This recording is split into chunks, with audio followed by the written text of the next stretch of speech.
Magluto ako ngayon ng munggus. So, ibabad muna natin sa tubig. Meron tayong sibuyas, lasuna, at luya. At meron tayong sahog na baboy, karning baboy.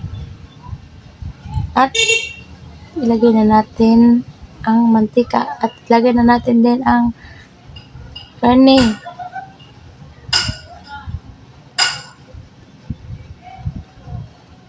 At magsaing muna tayo. At ayan po guys. Nilagay ko na ang munggo. Lalagayin na natin. Then, nilagyan ko na sabaw. Sige, pakulan natin. So, ayan, nakain na tayo guys. Luto na ang kain na tayo. Manihapon tanin nyo din ha. Kaya gusto man na ako magluto o munggos. So, nagluto ko munggos. Ang sahog niya ay karning baboy. So, nagkain-kain na kami niyan. So, nagustuhan ni Princess kasi wala naman kami ibang ulam. Kaya nagustuhan niya ang ulam.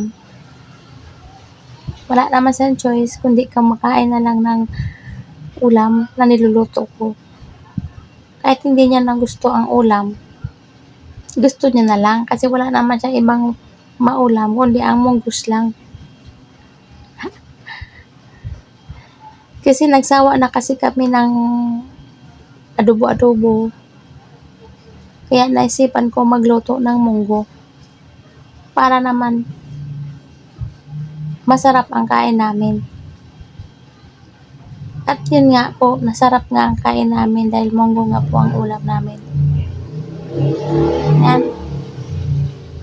Sarap na sarap po ako niyan guys.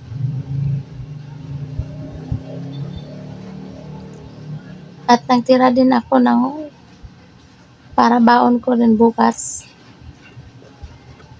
So ayan po. Thank you po sa panonood nyo. Sana suportahan nyo po ang aking pagbablog. Thank you so much sa inyo. Thank you so much.